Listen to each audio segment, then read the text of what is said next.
You're listening to Procurement 6, the weekly podcast from the team at Art of Procurement that summarizes this week in procurement in just 6 short segments. Hi there, I'm Kelly Barner, and today is Friday, September 29th, 2023. 6. This week's Procurement 6 tip comes from Stefan. He recommends that procurement professionals look at new opportunities to collaborate with their key suppliers to improve their procurement outcomes.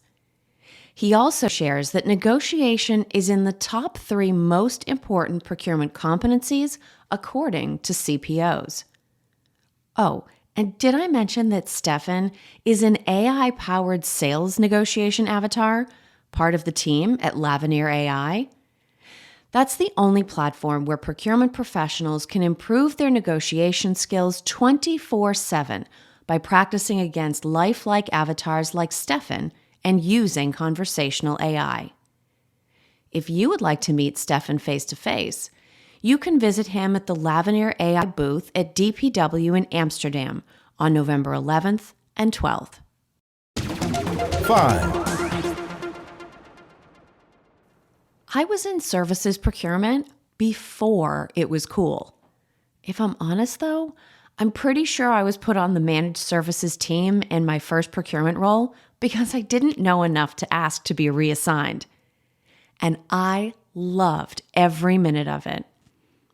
I didn't have to go through the transition many procurement professionals faced the first time they had to source services instead of products or materials. But that doesn't mean services were easy. In this week's podcast, Philip Eidson and I talk about our experience with services procurement in support of ongoing research we are undertaking to better understand how enterprises are managing the procurement of services. Here's a quick clip from our conversation.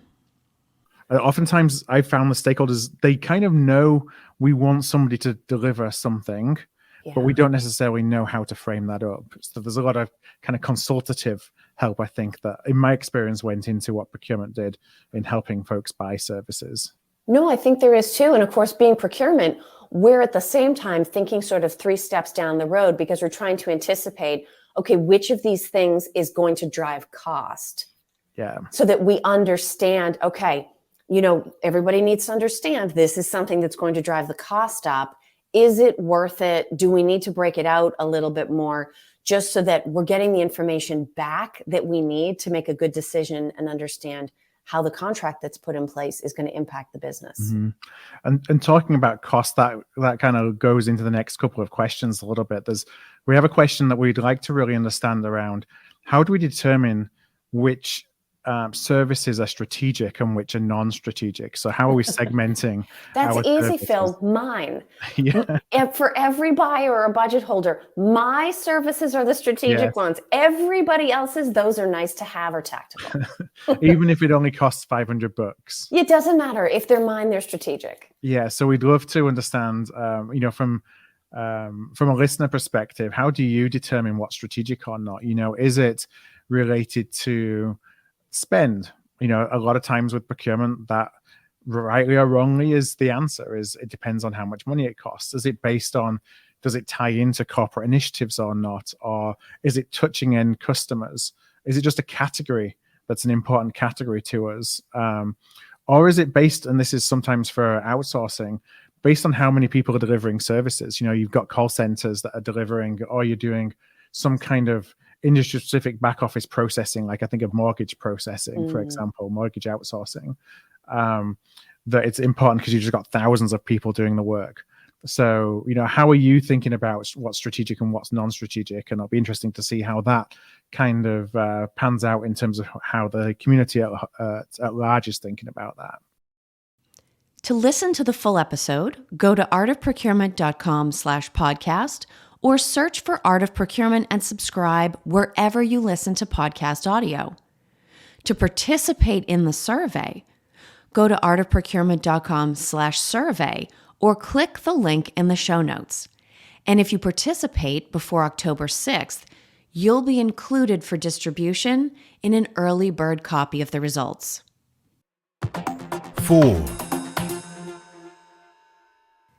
In this week's episode of the Sourcing Hero podcast, Chris Lance and I talked about the importance of the Panama Canal to global supply chains and why we should be paying more attention to what's going on there right now. Drought conditions have led authorities to reduce traffic through the canal, leaving as many as 200 ships stuck waiting to get through at any time. And there are already concerns that it may affect the holiday shopping season.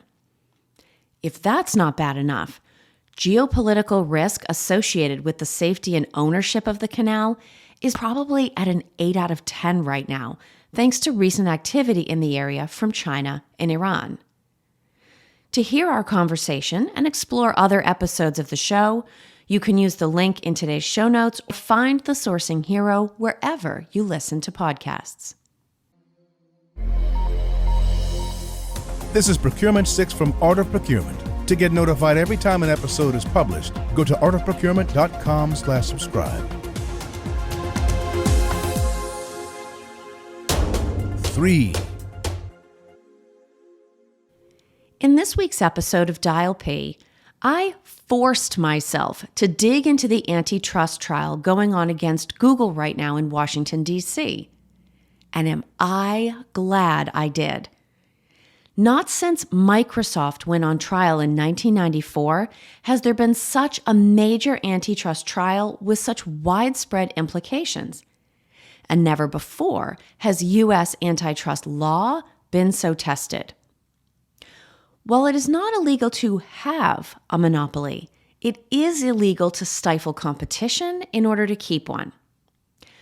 Google must prove that it is the quality of their search product, not their statistically dominant position, that earns their search engine widespread use, while the federal government must demonstrate that Google has engaged in willfully anti-competitive conduct. Then news broke this week about a brand new antitrust charge against another member of the Big Five tech firms, Amazon.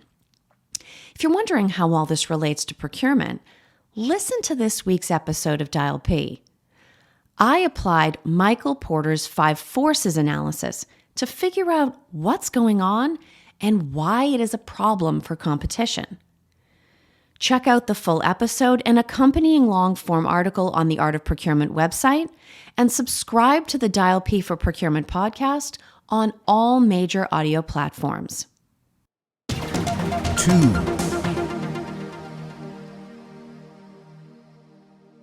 In other news, I'd like to take this opportunity to comment on a viral trend that started on TikTok. Women asking men how often they think about the Roman Empire. First of all, this is hilarious. It is rivaled only by videos of women explaining to their husbands and boyfriends why having a relationship with Taylor Swift is going to save Travis Kelce's NFL career from obscurity. Also hysterical. Here's my thought. The Roman Empire is fascinating, and it's not just for men. How often do I think about the Roman Empire? At least weekly. No, seriously. Whether it is through my studies of early Christianity, or watching Gladiator, or wishing I was watching Gladiator, Rome has a way of coming up. More seriously, the history of Rome's rise and fall is a warning to all of us. You're never too big or too tough to be defeated by something small and powerful. But if you have to be something going through tough times, it doesn't hurt to be big and tough. Also, don't drink water that comes through lead pipes. Trust me. I'll share a link to an article in today's show notes if you want to learn more. And of course, if you find this episode on social media, let me know how often you think about the Roman Empire. 1. Before I let you go, we have an upcoming event that you won't want to miss.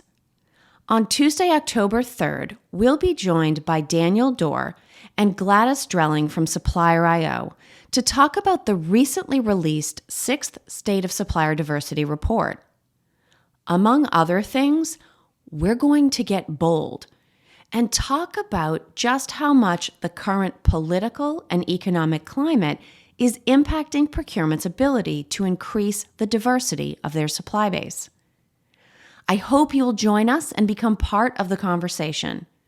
You can find the registration link in today's show notes or at artofprocurement.com/calendar. Thanks for listening. We'll be back next Friday at 6 a.m. U.S. Eastern Time. If you've enjoyed this pod, help us grow and tell your peers to search for Procurement 6 wherever they get their podcasts.